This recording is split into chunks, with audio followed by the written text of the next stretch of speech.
There's really, I think for most of us, it's the first hospital to do lean. What else do you need to say? Obviously, he's a physician, University of Michigan, and did his training in internal medicine at Virginia Mason.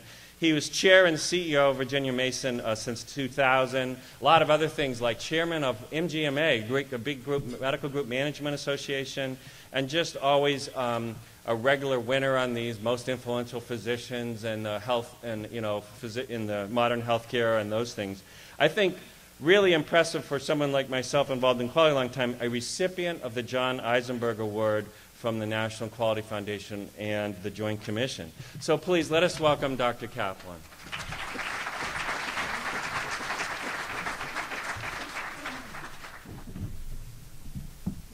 Good morning. Thank you very much for that introduction, and it's a pleasure to be here. I had a chance to look through some of the posters this morning, and there's so much great work going on. I hope that what I share with you today is helpful and some learnings for you. I'm really going to tell you what's in this book that was referenced, but kind of condense 12 years into 60 minutes and give you a look at our story from the beginning, really, of this journey we've been on to the present time. And I have to say, this is very much a work in progress. We're we receive lots of awards at Virginia Mason, lots of recognition, but like you, every day we are finding new opportunities. We have so much waste in our systems and so much opportunity. And so for us, sharing this actually is a learning opportunity. Every time I put together a talk, I realize how much further we have to go. And but it's a journey worth taking, and we're making great progress. It actually starts for us with a dream. And this is a quote from our sensei, Mr. Nakao.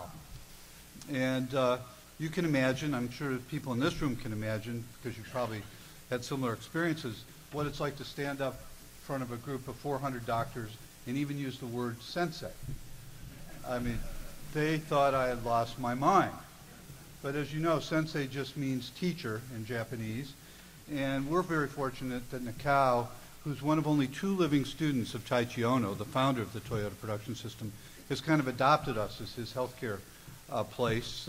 Actually, he's allowed me to say this. I'm his Western physician, and but he spends time with us every year, and he tells us if you're dreaming about it, you can do it. And for us, it really starts with a dream. And our dream at Virginia Mason is to transform an organization, one organization, and in so doing, help to transform the entire industry.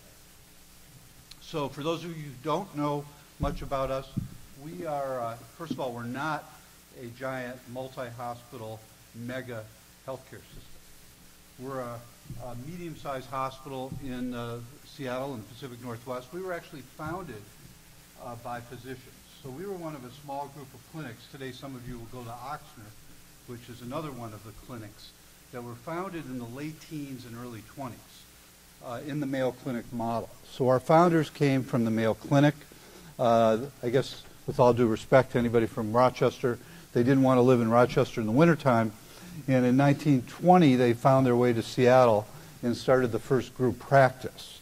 So our roots are in the physician practice of medicine, unlike many hospitals, which in the last 10 or 20 years have decided to get into the physician business as well.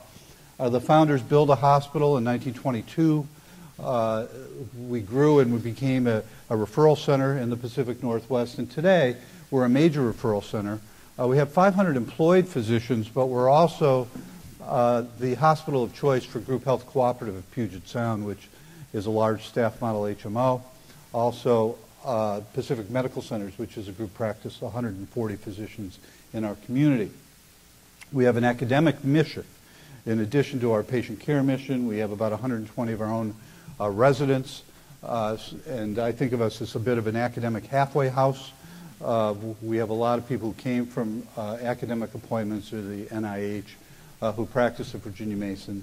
We also have basic science research programs. And then about 3 years ago, we established the Virginia Mason Institute, which is the entity that helps us educate others that have come to visit from around the country and other countries from around the world. So that's who we are.